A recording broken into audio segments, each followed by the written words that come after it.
Hello and welcome, and we are into week 2 of the Winter Equestrian Festival. It is an exciting week ahead, lots going on, lots of venues. The buzz is already here in Wellington, and we're looking forward to analysing what was last week's exciting Grand Prix as well. It's all coming up on WEF Weekly.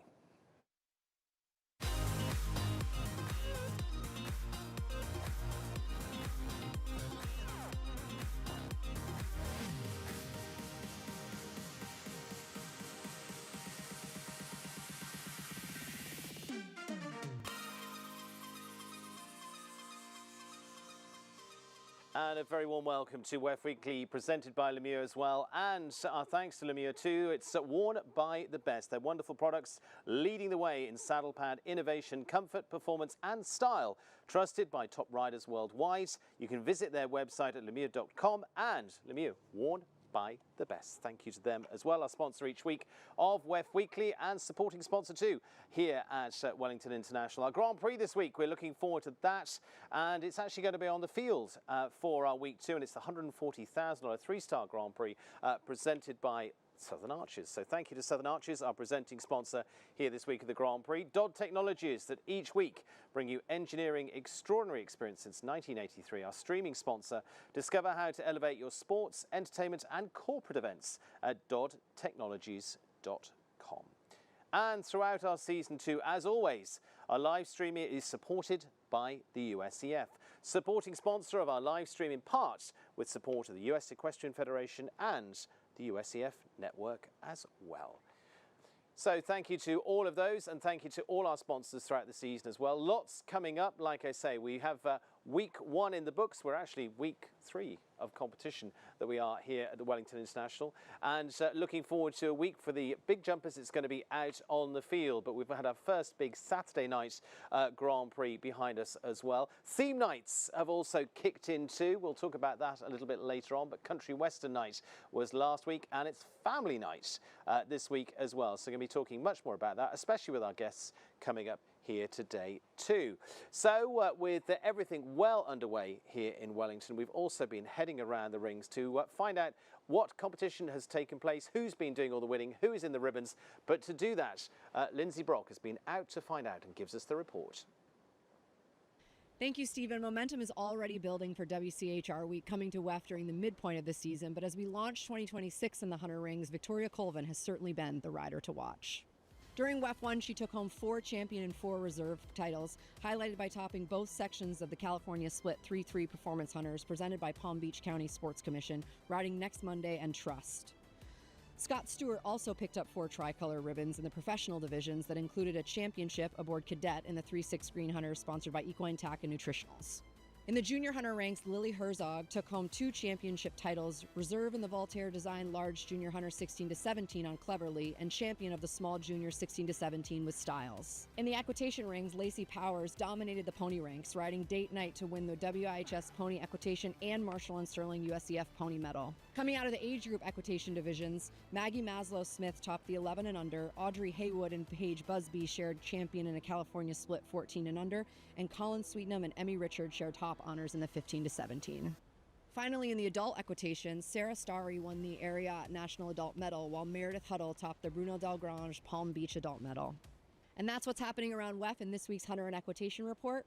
Back to you, Stephen. Thank you very much, Lindsay. Yes, she's been out and about, keeping busy, keeping up with all the news. And I'm delighted to say I'm going to introduce my guests for today as well to talk all that's been taking place here at Wellington International. My wonderful lineup once again. And this week, I'm delighted to say Callie Schott, star of the US team, 5-star Grand Prix winner in California, just to finish 2025.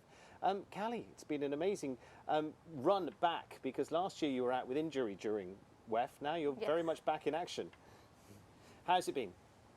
It's really good to be back this year. I missed being at the show last year. California, finishing off with a 5-star win. That set you up nicely for this year. How are you feeling about it? Yeah, very confident. It was great to end the year with a win like that, especially after having such a slow start. Well, you're back and firing. We're going to talk more on how that's going and what to look forward to in the coming minutes as well. And with the family theme, I go across to father and son, I'm delighted to say, Tanner and Alan Korotkin. Alan, let's come to you first. Grand Prix rider, top trainer. Alan, you've got a busy time here at WEF. Yep, we have a whole menagerie of students from the small ponies to the Grand Prix, and we try to make it to every ring possible. You know, we start early in the morning, walking everything, and we do almost every single class. Excellent. So. Well, we're adding your stewardship of Lemon LeMieux there on the end. Who's, Yes. again, dressed for the occasion. Yes. Very good evening, Lemon. And Alan, you're in charge. Perfect. Tanner Karotkin in the centre here, star of last week's Grand Prix, alongside a whole lineup of shining stars that night. Equal second in the Grand Prix there. Yep. Not very often that happens. Yeah, no, it was pretty shocking, and I'm glad I didn't get bumped down to third. You know, I was hoping for the win, but we'll take tying for second. So. And Alan, are you behind the scenes with Tanner? How does this work? Yeah, pretty much all the time. I mean, we've had friends and stuff always help him over the years and stuff, but I've always been there at the in-gate or something, watching every class and rooting for him. Stewarded up through the ranks. Yeah. Tanner, we're going to look at your Grand Prix success just in a few moments' time. Okay. Very good rounds there as well. We're going to talk a little on what was a themed night as well, which was Country Western Night, which meant plenty of people got to dress up, dance around, have fun with it as well. There is Welly, our mascot of Wellington as well. We got a line dancing lesson for those that, Tanner, you were too busy at this point. You probably could have looked at the paintings later, but everything else you had to glaze past. But it was a fantastic night as we were introducing those theme nights as well. Just gave a little bit of extra there, and there we had great fun with it, which was wonderful to see. But as I say, hopefully one or two. We're getting their lessons down there. Look of all ages. Great, good, fun stuff. But Callie, I mean, Saturday nights, adding that into the mix as well, they do have that buzz to it. They're very exciting. Oh yes, I mean, I don't think there's many other places with atmosphere like here. What's your best memory of a Saturday night so far? Oh, I mean, watching, probably Yeah. BZ win big Grand Prix. Yeah, absolutely. We should say that you train with Beezy and John, don't you? Yeah. So, I mean, you get that wonderful feedback from them. And we're talking direct family here, but with you, and I'm sure with that team, it becomes a family as well. Yeah, very much. Very much so. Yeah, no, looking forward to that. Let's get on to talking the class itself. A really interesting night, Tanner. There was one fence that was causing a bit of discussion in there, the Tokyo fence, which has jumped plenty of times in the arena, but was causing all sorts of problems, but intentionally or not.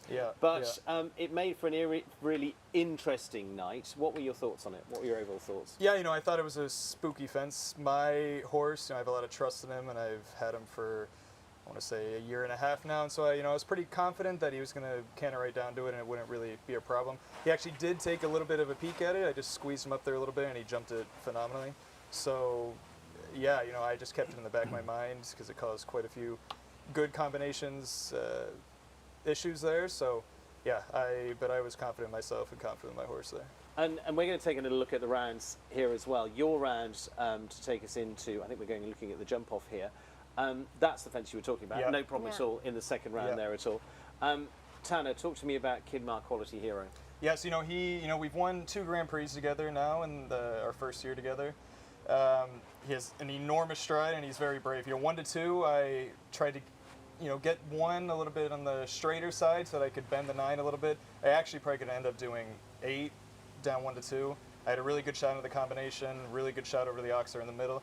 Sort of started losing him here back on the wall, and then I had to do 1 more stride than I was planning over to the Renaissance, and then the 9 worked out nicely to home. Started to feel a little bit chaotic for me at that point, but we got it done. I think there were a couple of places where I could have been a little bit quicker and maybe caught up to Gonzalez's time there, but I was happy with him. I was happy with myself. And you finished up tied in second with Marilyn Little. Yes, I did. Yeah. Were you watching her around or not? I was, and I was really hoping she'd at least be 0.1 behind me, but we'll take it. A blink of an eye. I was watching, for sure. Alan, you were watching there. Yeah. Gonzalo's round to win. Congratulations to Gonzalo Busca, who put a fantastic winning round there. What were your thoughts on it? Well, as soon as he started, I knew we were in trouble. I said I knew he'd be faster than us, so. We've got a little look at it here. He just, once he goes, the type of horse, it's careful, it's fast. And he made a move after, I think it was after this jump across the ring that I thought I was like, oh, okay, Kidmar's not going to be that quick. But you know, I thought maybe in the last line he would slow down at some point, and he would not catch us. But I knew we needed a rail at this point. He didn't do anything as decent as slowing down. No, Yeah. he didn't. No, he keeps going faster. Yeah, he didn't listen to me at all. Gonzalo and I talked about it. That nine there to the Renaissance, I think, is what really got me. Is we spoke about how that was probably the most going line out there, and you know he had a little bit of a better shot at the wall, I think, which set him up for the 9. I got a little bit bowed out, and that's when I had to do 10. Yeah. So, But was it one of those ones that you had a plan in your mind? You went, we're just going to see I had a when plan. we I had a land? plan in mind, but obviously I had to ride my round, and in that moment, the way my shot at the wall was, I thought the best opportunity to, you know, to be double clear, and I think I would have still gone into the lead at that point. So I thought it was smarter to do the ad there, and then still plan on the 9 home. Callie, what were your thoughts? Yeah, I thought Gonzalo was super, super fast. He really never touched the brakes. I thought Tanner gave it a great ride, really smart, especially for when he went in the class. Good stuff. We're going to catch up with our winner because we did catch up with him after the class on Saturday night as well, Gonzalo Busca, a winner of the Grand Prix. Let's take a little look. Yeah, it was a tough course. My horse jumped amazing, so I was pleased with him after the first round. I saw he's a real warrior. He put a lot of effort, and I was happy for us. There was a lot of fast combination in the jump off, very fast riders behind me, so I have to give it a try. I tried to go as fast as I can, and it worked well. Since the beginning, he was a real fighter and super, super careful. So I just had to figure out and make the rideability nice, and I knew it was going to be a good one. And the crowd is pushing all the time, really good atmosphere, and it's a very good sport and always difficult to win here. Very, very special horse. As he says, very special horse. Tanner, I know you've got your focus on that night, but is that fun to ride? Are you so focused you don't notice so much? You're just focused on what you're doing technically? How does it come off when you're riding around like that? You know, I love the sport. That's it's my passion, and so you know, jumping under the lights or jumping any Grand Prix anywhere, in my opinion, it's always a lot of fun. Obviously, I want the results. I try to keep the results out of my mind for the most part, just because you don't want to get caught up in that whole thing. You know, you sort of have to just go out there and ride your round, and then you know, typically it'll work out in your favor if you're doing everything right. But yeah, you know, you just have to have fun with the moments, and that's what I try to do, and I love doing it. So. Callie, let's go back to say California. Was that fun? It was very fun. How do you feel about it? What do you like nerves-wise? What sort of thing did John and Beezy say to you before you go in the ring? I think John always tells me to have fun. Yeah. The last thing he normally says is go have fun. And I mean, that's not really in like ha, you know, No, giddy enjoy it. fun, but go enjoy it. And what I found is my best results always come when I am like really enjoying my connection with my horse. Like that night in California, I felt like Grant and I were just really, really well connected, and it was almost like you're just so much in the zone with your horse that Yeah. there's no other noise. You just go out there and you have fun with your horse. Alan, as a trainer, how do you get someone to that point? Can you get someone to that point, or does it happen? To have fun? Well, both to have fun and get that focused. I mean, you get the focus. I think it's part of the rider's DNA. I think they come along and if they're serious about the sport, they get very focused and they concentrate and they try to win, or they're nervous and you have to calm them down or you have to get them going. As far as having fun for me with him, it's not fun at all. It's, you know, until he goes clean. After the first round he went clean, then it's fun. Yeah. But until then, it's torture. Yeah. Do you? I mean, you rode many Grand Prix. I think Yep. you know something 100 Grand Prix placings Yep. for you in your fantastic career before you went into the training side and, Yep. and were mixing the two. I mean, what were you like? I didn't get as nervous for myself. It was much different. When you have kids, it becomes a whole different thing. You watch them and you almost want it more, and you focus on, you know, them being safe, having the best horses. You'll spend more money than you've ever spent in your life. And you know, like before, I had good horses and stuff, but I would never go, oh my God, let's get this one. Yeah. I'd be like, I want it to come to me. Like him, we'll go and we'll seek and we'll buy and sell, and and stuff like that. So it's a much different experience. You put a bit more on the line. Yes, for sure, for sure. Tanner, do you feel, have you felt that through your career, or is it just, you know, No, absolutely. I dad think and mum behind me? No, absolutely. My mom and dad have been there with me every step of the way, and obviously he's been there in my shoes and ridden all kinds of Grand Prix, so it's great to have that on my side. And, I think he sacrificed a lot early on when I think I started riding around 12, and, he was still jumping Grand Prix at the time. So, in order to get me onto some horses, he actually gave me one of his Grand Prix horses at the time, which was Rocket Man, and it was a gray stallion that took me into a bunch of my early classes, and yeah, there you go. I love that. Yeah, and so it was a big sacrifice to put me on those horses, and I will forever be grateful for that. And I think we work great together. Obviously, father and son, we have our difficulties at times and disagreements of what I think is right and what he thinks is right, but it's great overall. But it works out in the end, and you accept what he's saying. Yeah, yeah, that he's right. Exactly. Callie, for you, I talked about a little bit of your extended family there with John and Beezy, because you've been with them quite a while now. Yes, well, I worked with them right out of college. Yeah. I was Beezy's assistant. And then I went home and worked with my parents for a little while because I have a farm in Kentucky with them. And then I did another job. And then when I started with Southern Arches, they came on about a year later as our trainer. Excellent. And so, going back, you say you've got a family history in this. Give us a little bit of your family history in the sport. Yeah, so, my dad is a vet, equine vet, and also a polo player. Not anymore, but he was quite a good polo player, actually. My brother plays polo now, and my mom has a riding program and does like the local circuit in Kentucky and Ohio. And so you're destined for it as well? yeah, so it's in my blood. It's in the blood. Was there a certain point where you went, I am going to go to this level? I think when I worked for John and Beezy, I got a really good taste of what it is like at this level, but not for myself. It wasn't until I got the sponsor at Southern Arches that I really felt like going to the top of the sport was possible for me. Because for you, it's been, what, about the last 5 years? Yeah. Really at the top there. What's that jump been like?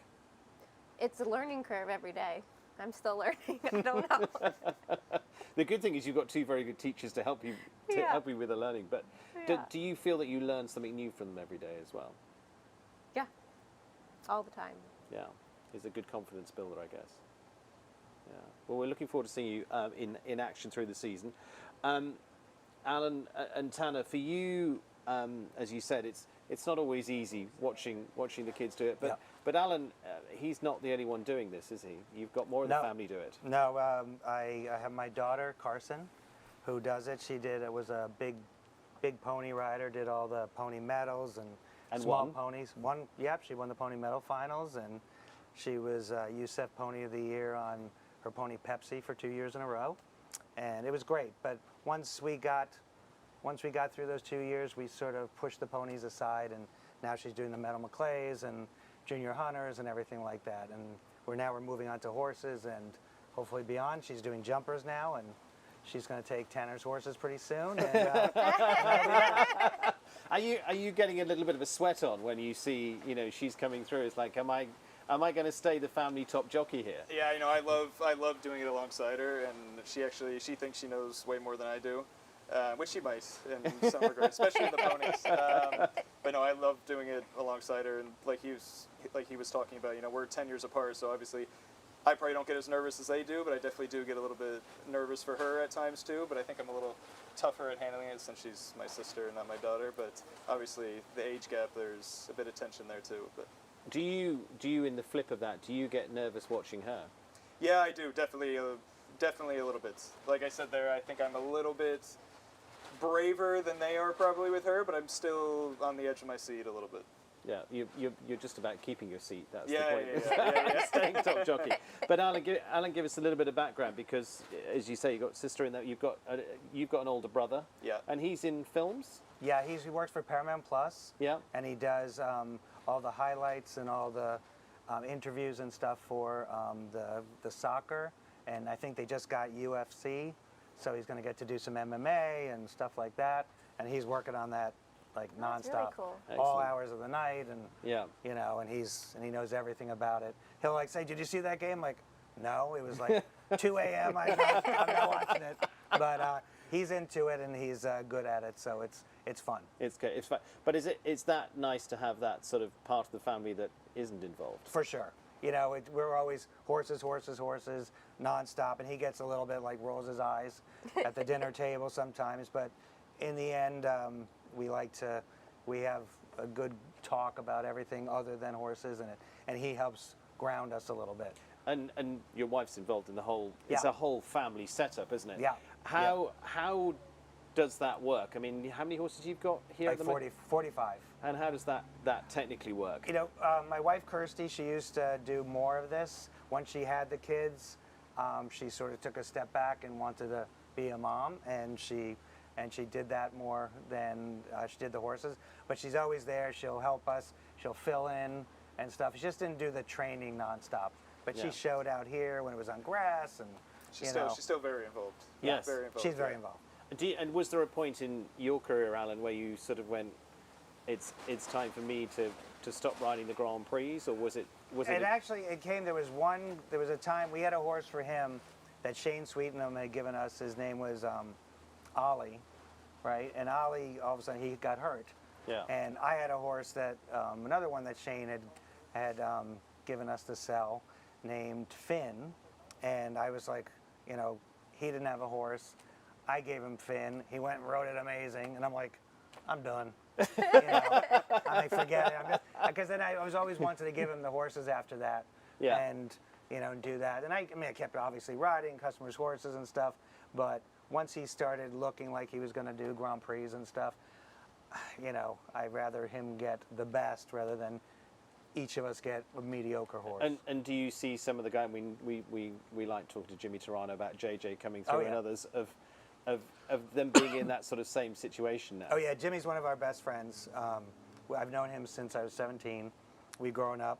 My wife was in the hospital when JJ was born, and you know, absolute great friend, and we know everything about each other, and we talk about everything. And he gets more nervous than I do. He's crazy with JJ. Not for every class, but like for the medal finals, he's quite he gets nervous. He gets a little wound up. Callie, what were your family like watching you? What's it? Do they come and watch you very often, or how does it work? Not so much anymore. They're very they stay tuned in and watch a lot of the live stream. And for you, I mean, you've been jetting around. It's been Abu Dhabi Nations Cup before now, and a few big things coming up this season as well. Streaming helps you greatly Yeah. for the family staying in touch. Do they text? How does it work? Yeah, they usually text afterwards, and then we'll usually like Monday after the show, kind of. I'll have a group conversation with my mom and my dad, and it's just nice Have a that nice- a little debrief of the week, kind of. Excellent, good, nice family catch up. Tanner, let's just flip back to the plan for this year as well. Obviously, last week went well. Yep. Yep. Big tick in the box. Yep. Where does that leave you? Yeah, so I think now my plan will be, you know, I was going to jump next week. I think now I'm going to save him up for the 5-star week 5. You know, we'll see how he goes there. I'm hoping for a big result there. And then after that, I have my plan set, but, you know, depending on results, and if I think he needs a break, like after last week, how well he jumped, I don't think he needs to go and jump next week. I think he can now save up a bit for week 5, and, you know, hopefully we have a similar result there, and then my plan changes up again. But I'm definitely have my eyes set on the 5 stars, and then hopefully, you know, whether I'm on the team or not, some of these Nations Cup weeks as an individual would be awesome. And Kinmar Quality Hero that we saw last week, Yeah. Is that the one we're aiming? Have we got any other? Yeah, what's the Kinmar's supporting the team, main if guy. I you also like? have Cardozo 4, that's owned by Tenerife Stable. He's does more of the 145, 150 classes. I have a new horse. It's just turned 9. IB Mercedes, only had him for, I want to say 2 months now maybe. And so he's a big one coming up. He's not quite ready yet, so I'm going to give him some time in the U25s. And, you know, if he feels ready after doing some of the U25 Grand Prix, then I'll step him up there. And see how it goes. Alan, how much do you two consult on his career now? Or do you I mean, pretty much every day. Yeah. Yeah. Whether it's, you know, just about something, I'll be like, you're going to do this class? No. I'm like, I think you should, you know, that kind of thing. Or, but pretty much every day we talk about horses. We look at videos together. It's nonstop, pretty much. And he's obviously having plenty of success now. Yeah. Do you remember the days as well where maybe you were having to pick him off the floor and say, okay, we're Oh, yeah. I mean, I mean, going through the whole motion, it sort of amazes you as a dad, you know, watching like, oh wow, you can do it. You know, things come up as we go along, but there were plenty of hard times. You know, like absolute success, and then the next class you crash through the wall. Yeah. You know, or the water jump causes a problem. You're jumping flags. You know, and those are tough, but he's been resilient and he makes a comeback, and it's just made him stronger. And I hope you've had a few you can laugh about as well. Oh yeah, Yeah. Later it's fine. Later it's fine. Not in the moment. Yeah, in the moment it's life or death, and then it becomes quite funny. So. Do you sort of come out the ring if it's not gone well and you have that feeling of, not now, I'll talk to him in a minute. Yeah, for sure. We're working on it every day, but you know, Yeah. I think that's something every rider, every athlete in the world deals with a little bit. Yeah. Callie, how do you pull yourself back up? It's great to have the success, but how do you pull yourself back up after a day that hasn't gone well? I really just try to see what went wrong and see how to fix it, because I mean, if you don't have the bad days, you're not going to have the good ones. Yeah, they're the ones you learn from. Do you sort of Yeah. sit with John and Beezy and go through it, or? Yeah, I normally kind of process it kind of with them, with Yeah. my team, and then also on my own. Yeah, and just see how, just pull the ideas back Yeah. together. We saw sort of our first big Saturday night last week to sort of see some of the combinations in action. Garant is getting ready to come out, which is great. I was watching the international ring today. Kent had Greyer out, was jumping one of the national classes just to get Yeah. again warmed up. Let's have a little look. They were out there today as well. But again, I mean, Alan, from a horse point of view, you need to stay match fit, don't you? I mean, they won brilliantly in Geneva, Yep. but that's now 3-4 weeks ago. Yeah, I think you always have to be fine-tuning and seeing where your horse is. And I think Kent's a master of knowing exactly when he should peak, and he's obviously trying to peak at all the 5 stars, and he's done quite well with that.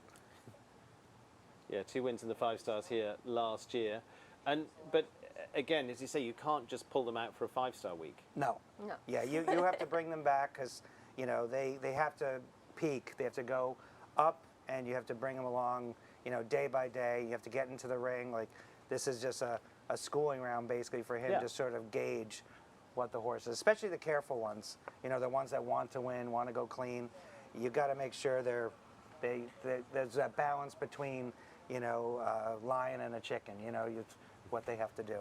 And the good thing is here, Tanner, I mean, this is one example, but you will have been through it as well. Mm-hmm. Because you're here with so many classes and things going on, if there's a week where you're not, or you're building up to a week, you can pick a class and go, we're just going to go have a little schooling round. Absolutely, I think it's great for the horses. You're jumping these Grand Prix here at the top of the standards. And, horses they're animals and they have thoughts and all that. And I think it's good to lower them down and let them, keep that confidence up and all that.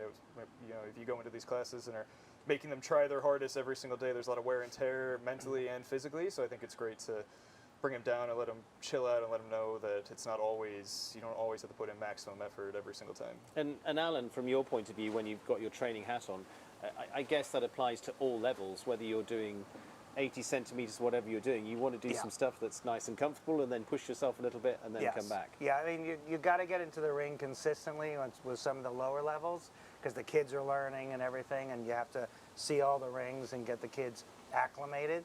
But if you just show up for the big events, it's too difficult. So you definitely have to get that going. Callie, what's Garant's program now? So he's going to jump on the grass this week, which will be fun, because we Excellent. haven't jumped on the grass in a couple years. And he likes it out there? Oh yeah. He likes it everywhere. He likes it everywhere. That makes a big difference. That was one example of those. Who's so far, all of you's been ones you're looking forward to seeing this season? Tanner, I'm going to come forward to you first, or what you're looking forward to as well. Yeah, I always love watching Week 12, the Rolex Grand Prix. It's always an incredible class. I'm hoping I can do it this year. We'll see how everything goes, but that's a big thing I'm trying to plan towards. But it's always fun to watch, the best riders in the world go and battle it out. And so I'm hoping I could be a part of it. But we'll see how the rest goes. And who are you looking forward to? Because you're going to have what 7 of the world's top 10 here this Yeah, absolutely. season. You know, it's always great watching you know, McLean Ward ride. You know, I actually had the opportunity to learn from him for a little bit, and so learning from him and knowing their team that well and watching him go in the ring, you know, him and Lily and all them, it's great to see them perform, and yeah, so. Alan, what are you looking forward to? I'm just looking forward to just all the great riders coming together and just seeing the good competition, you know, from, you know, with Kent and Laura and McLean and everybody, just seeing all of them go against the Europeans and, you know, with Richie Vogel and all that, and just having good solid classes. I mean, we have it in our backyard, you know, Olympic level all the time, and it's amazing. Who impresses you most? Who do you pick out and go, I want to watch that one? Or do you point? The older people and stuff, they're my friends and everything, so, you know, I always root for, you know, McLean, Laura, and them. But, you know, the new ones, you know, Richie, you know, he's pretty incredible, so that's one that, you know, I always encourage him to watch and get to know and learn from them. But, you know, I like Lily Keenan as well, you know, we like the young Americans as well. Excellent. Callie, what are you looking forward to, and who are you looking forward to seeing? A little bit the same as Tanner, I think. I'd love to be able to do the Rolex at the end and, yeah, give it a shot. And also, I just look forward to seeing everyone that competes here. And I love watching the warm-up and watching people ride in FEI. And I just think you can always learn, watch good things and bad things. Do you like... You obviously like the fact, because you're competitive people, the fact you get down in the warm-up and you've got the European champion down there, you've got the world number 1, all those to go against and say, I can roll my sleeves up and go for it. Yeah.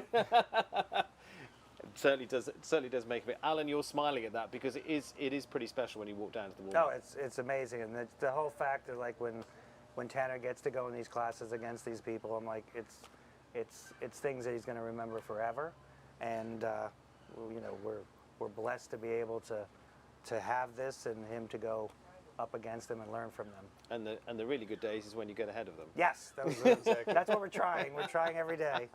Excellent. Well, great result in the Grand Prix last week. You've got lots to look forward to this week. We're going to the Grand Prix out on the grass as well.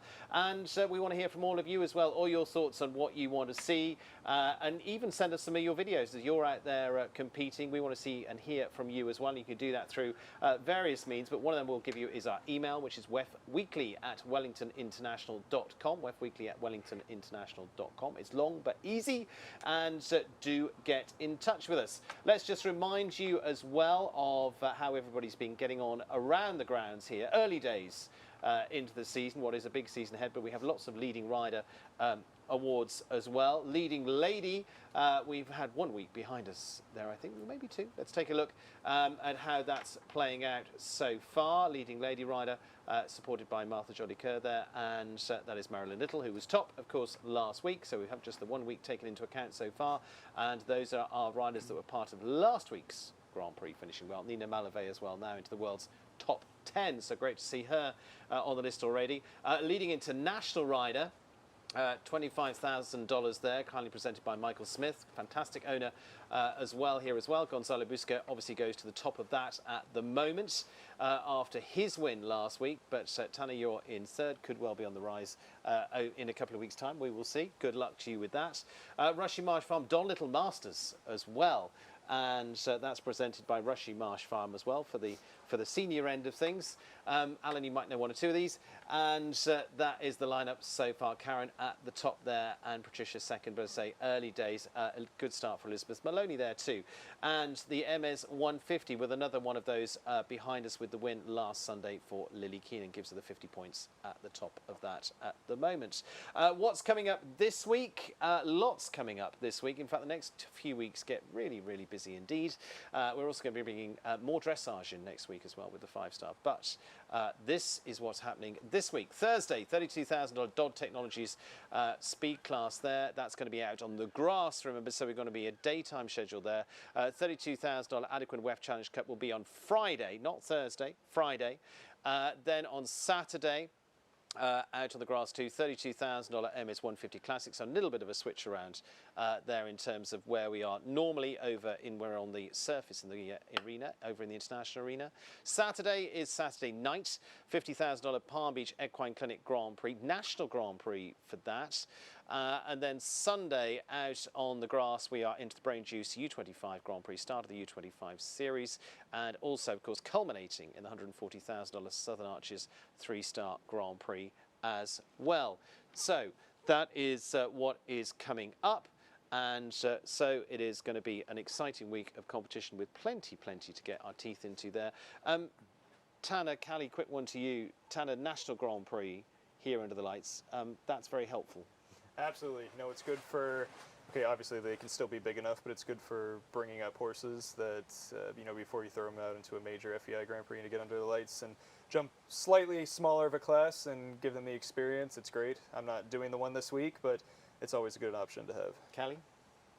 Yeah, I agree with what Tanner said. I'm not doing this week, but it's such a good opportunity, and especially with the atmosphere here, to really get horses experience with that much atmosphere with a little bit smaller fences. Alan, it's always a sort of good talent spotting class, isn't it? Oh, absolutely. I mean, those classes, they ride just as difficult as some of the 3 stars and everything out there. So you got to really be on top of your game, and then you know where you stand for the FEI. Excellent. After them. Well, good luck to Thank you you. all in all your various roles. Alan, good luck to you. You've also, your daughter's singing the national anthem. Yep, Oh, she's nice. next week. Yeah, actually, is it this week? This week, yeah. Yeah, she's singing this Oh, week cool. on Yeah. Saturday night. So full family night for you. Yes. Are you nervous? I don't get nervous for that. She doesn't get makes me nervous.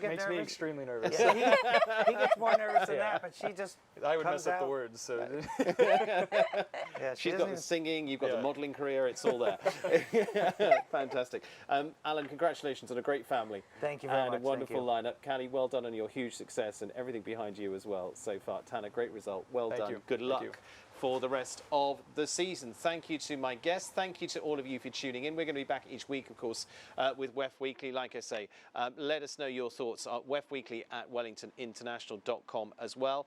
And thank you to all our supporters throughout. Let's take a look at a few of those supporting sponsors throughout. And again, our thanks to the USEF network as well. As always, our live stream supported by USEF, supporting sponsor of our live stream, in part with support from the US Equestrian Federation and the USEF network as well. And also thanks to our streaming partner Dodd Technologies, engineering extraordinary experiences since 1983.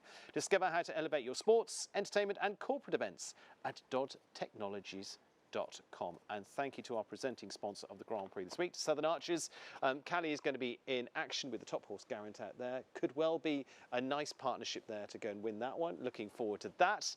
And thank you to them. Looking forward to that on Sunday. And of course, our presenting sponsor of WEF Weekly too as well. And a thank you to LeMieux as well. And of course, Lemon LeMieux is going to go back to stable as well after this for another outfit, I am sure. But LeMieux leads the way in saddle pad innovation, comfort, performance and style, trusted by top riders worldwide. And I love being upstaged by Lemon. Thank you to all of you for tuning in. We look forward to seeing you next week. And as I say, tune in for all the action here from Wellington over the coming days. Lots and lots to bring you. Saturday night is National. Big Grand Prix there, Palm Beach Equine Clinic, 50,000 Grand Prix there. And Sunday, $140,000 Southern Arches Grand Prix. Don't go too far away. See you very soon. Take care.